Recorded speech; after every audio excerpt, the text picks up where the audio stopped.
le Président, messieurs de la Cour, j'ai l'honneur et l'émotion de plaider à travers la liberté d'un homme, celle d'un peuple, qui a été meurtri ces dernières années par une confrontation politique particulièrement dure, qui a emporté la vie de près de 60 de ses citoyens dans le cadre d'une répression particulièrement violente des mouvements d'opposition qui au Sénégal s'instituaient.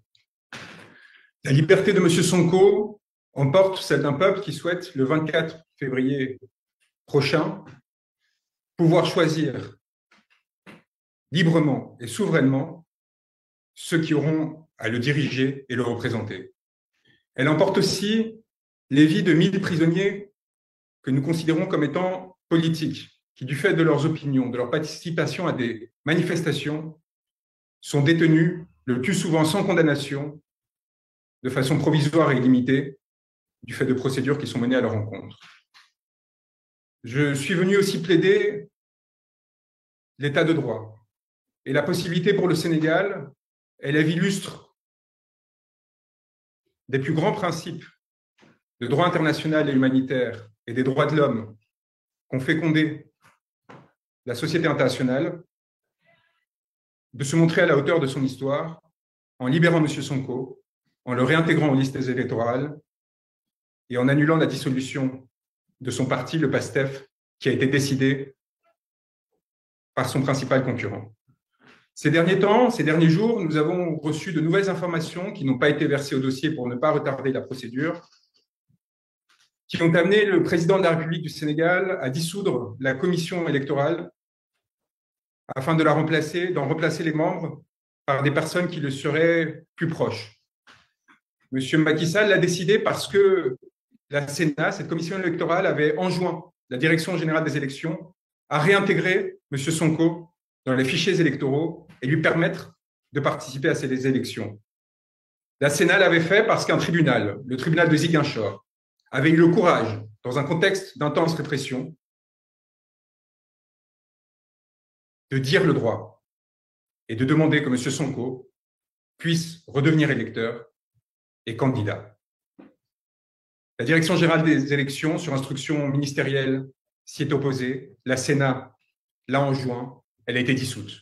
C'est aujourd'hui dans ces circonstances que nous avons à plaider devant vous et à demander à la Cour communautaire d'intervenir afin de s'assurer que ces violations des droits fondamentaux de M. Sonko, mais encore une fois, à travers lui, de l'ensemble du peuple sénégalais, s'arrêtent. L'urgence nous apparaît manifeste et évidente. La nécessité de se prononcer en référé en procédure accélérée également. Nous sommes à quelques semaines de la déclaration par le Conseil constitutionnel des listes de candidatures qui vont permettre à certaines personnes de se présenter à l'élection de février 2024. Sans votre décision, messieurs de la Cour, il sera impossible à M. Sonko de se présenter.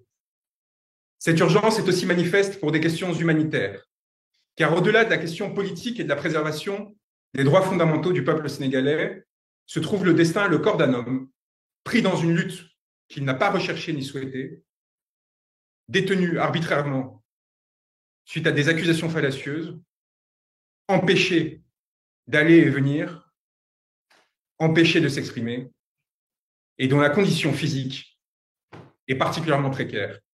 M. Sonko a eu le courage, en effet, de faire 2 grèves de la faim. La première l'a porté au bord de la mort. Le 17 août 2023, un certificat médical établissait que celui-ci tombait dans un coma profond, avec un coefficient de Glasgow de 3 sur 15, lui laissait 7% d'espérance de vie. Il a survécu, messieurs de la Cour.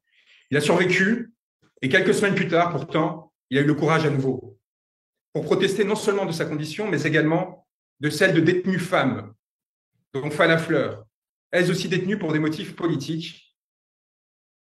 Pour protester de leur détention, il a à nouveau participé à cette grève de la faim, ce qui l'a amené à perdre connaissance et à se retrouver dans l'impossibilité de tenir des propos cohérents, comme l'a attesté là encore non seulement un certificat médical, mais le directeur de l'administration pénitentiaire lui-même, dans un courrier qui a été adressé à Madame la ministre de la Justice.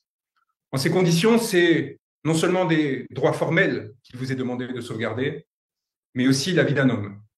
La vie d'un homme qui s'est engagé et qui, avec beaucoup de courage, dénonçant la corruption qui gangrénait une partie de l'État dans lequel il s'était formé, a décidé de s'engager politiquement pour lutter pour les droits de son peuple et pour leur souveraineté. Il apparaît que, au sein du contexte actuel, dans les institutions sénégalaises, nous avons été l'objet d'un certain nombre de mesures qui nous ont empêchés de défendre M. Sonko, qui ont empêché à M. Sonko de faire respecter le droit et qui, enfin, aujourd'hui, menacent, au-delà de sa situation et de ses circonstances, la stabilité du pays dans son entier.